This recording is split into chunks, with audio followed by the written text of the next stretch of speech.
ಧರ್ಮಸ್ಥಳ ವಿಚಾರ.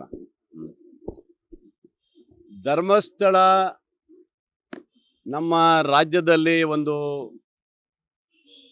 ಉತ್ತರ ಕಾಶಿ ಏನು ಹೇಳ್ತಾರಲ್ಲ ಹಾಗೆ ಭಾರಿ ಪ್ರಸಿದ್ಧವಾದಂಥ ಒಂದು ಧಾರ್ಮಿಕ ಕ್ಷೇತ್ರ ಇದೆ. ಇವತ್ತು ಅದರ ವಿಚಾರವಾಗಿ ವಿರೋಧ ಮತ್ತು ಪರ ಭಾಳ ನಡೀತಾ ಇದೆ. ನನ್ನ ಇದರ ಪ್ರಕಾರವಾಗಿ ಧಾರ್ಮಿಕ ಕ್ಷೇತ್ರಗಳಲ್ಲಿ ನಾವು ಯಾರೂ ಹಸ್ತಕ್ಷೇಪ ಮಾಡುವಂಥದ್ದು ತಪ್ಪಾಗುತ್ತೆ, ಅದು ಮಾಡಬಾರ್ದು ಅಂತ ನನಗೆ ಅನಿಸ್ತದೆ.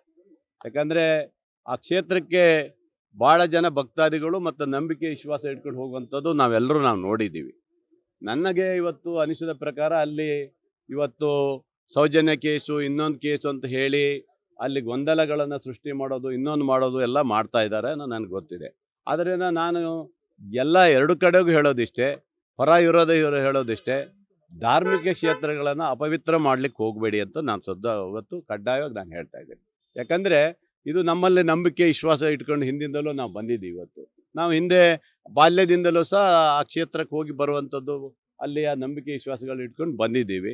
ನಾನು ಸರ್ಕಾರಕ್ಕೂ ಹೇಳೋದು, ಇವತ್ತು ಏನು SITಯಲ್ಲಿ ಇದು ಮಾಡಿದ್ದಾರೆ, ಒತ್ತಡ ಜಾಸ್ತಿ ಹಾಕಿದ್ದಾರೆ ವಿರೋಧ ಇರುವಂಥವ್ರು, ಅದರಿಂದ SIT ಹಾಕಿರ್ಬೋದು ಅಂತ ನನಗೆ ಅನಿಸ್ತದೆ. ಆದರೆ ಧಾರ್ಮಿಕ ಕ್ಷೇತ್ರದಲ್ಲಿ ಅಪವಿತ್ರ ಮಾಡುವಂಥ ಕೆಲಸವನ್ನು ಯಾವುದೇ ನಮ್ಮ ಸರ್ಕಾರದೂ ಕೈದು ಮಾಡೋದು ಬೇಡ ಅಂತ ನನಗೆ ಅನಿಸ್ತದೆ. ಅದ್ರ ಬಗ್ಗೆ ನಾನು ಹೇಳ್ತಾ ಇದ್ದೀನಿ. ಯಾಕಂದರೆ ಇವತ್ತು ನೋಡಿ, ನಮ್ಮ ಸಿಗಂದೂರು ಕ್ಷೇತ್ರನೂ ಸಹ ಹಿಂದೆ ಇದ್ದಂಥ BJP ಸರ್ಕಾರದಲ್ಲಿ ಅದನ್ನು ಇವತ್ತು ಮುಜರಾಯಿಗೆ ಹಾಕಿದ್ರು ಇವರೆಲ್ಲ ಸೇರ್ಕೊಂಡು. ಅದು ಒಂದು ಧಾರ್ಮಿಕ ಕ್ಷೇತ್ರ ಆಗಿತ್ತು. ಯಾಕೆ ಬೇಕಾಗಿತ್ತು ಅದೆಲ್ಲ ಮುಜರಾಯಿಗೆ ಬರೀಲಿಕ್ಕೆ? ಇವರಿಗೆ ಇದೇ MP ಇದೇ BJPಯ ಮುಖಂಡರುಗಳೇ ಮಾಡಿದರು. ಅಂದರೆ ಯಾವುದೇ ಧಾರ್ಮಿಕ ಕ್ಷೇತ್ರಕ್ಕೆ ಯಾರೂ ಹಸ್ತಕ್ಷೇಪ ಮಾಡಬಾರ್ದು ಅನ್ನೋದು ನಂದೊಂದು ಉದ್ದೇಶ ಇದೆ. ಅದು ಸರ್, ಈಗ ರಾಹುಲ್ ಗಾಂಧಿ ಅವರು ಒಂದು ಆರೋಪ ಮಾಡಿರುವುದು ಚುನಾವಣೆಯಲ್ಲಿ ಅಕ್ರಮ ನಡೆದಿದೆ, ಲೋಕಸಭಾ ಮತಕಳವಾಗಿದೆ. ಅದು ಸುಮ್ಮನೆ ಹೇಳಲಿಕ್ಕೆ ಬರೋದಲ್ಲ.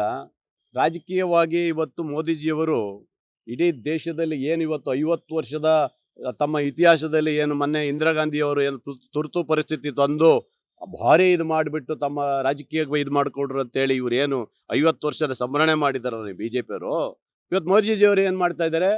ನೀವು ಸಹ ತುರ್ತು ಪರಿಸ್ಥಿತಿಗಿಂತ ಜಾಸ್ತಿ ಕಠಿಣವಾದಂಥ ನಿರ್ಧಾರ ನೀವು ತೊಗೊಂಡಿದ್ದೀರಿ.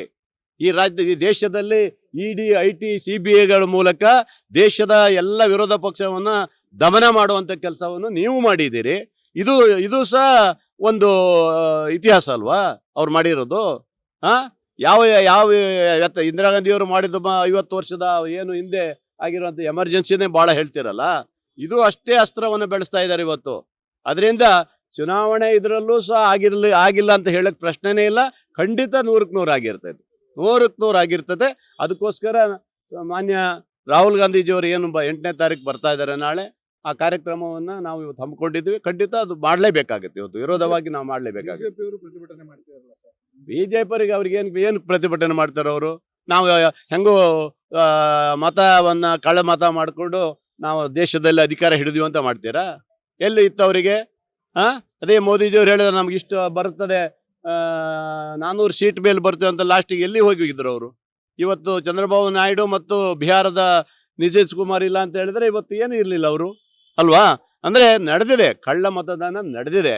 ಅದರಿಂದ ನಾವು ಒಂದು ಹೋರಾಟ ಮಾಡುವಂಥ ಕೆಲಸವನ್ನು ಕೇಂದ್ರದ ವಿರುದ್ಧ ಮಾಡ್ತೀವಿ. ನಾವು ಖಂಡಿತ ಆಗಬೇಕು, ಇವೆಲ್ಲ ಆಗಬೇಕು. ಮೋದಿಜಿಯವರಾಗಿದ್ದು ಕಳ್ಳ ಮತದಾನದಿಂದಲೇ ಇವತ್ತು ದೇಶದ ಚುನಾವಣೆಯಲ್ಲಿ ಇವತ್ತು ಗೆದ್ದು ಬಂದಿದ್ದಾರೆ ಅವರು. ಇದರಲ್ಲಿ ಎರಡು ಮಾತಿಲ್ಲ ಇವತ್ತು. ಯಾಕಂದರೆ CBI ED ನೋಡಿ, ಸುಪ್ರೀಂ ಕೋರ್ಟೇ ಹೇಳಿದೆಯಲ್ಲ, ನಿಮ್ಮ EDಗಳಿಗೆಲ್ಲ ಏನು ಕೆಲಸ ಇಲ್ವಾ ನಿಮಗೆ ಬೇರೆ ಅಂತ ಹೇಳಿದಾಗ, ಇವೆಲ್ಲ ಚಾಟಿ ಬೀಸ ಇರಬೇಕಾದ್ರೆ ಇವ್ರು ಮಾಡಿರ್ತಾರಂತ ನಂದೊಂದು ಭಾವನೆ ಇದೆ ಇವತ್ತು.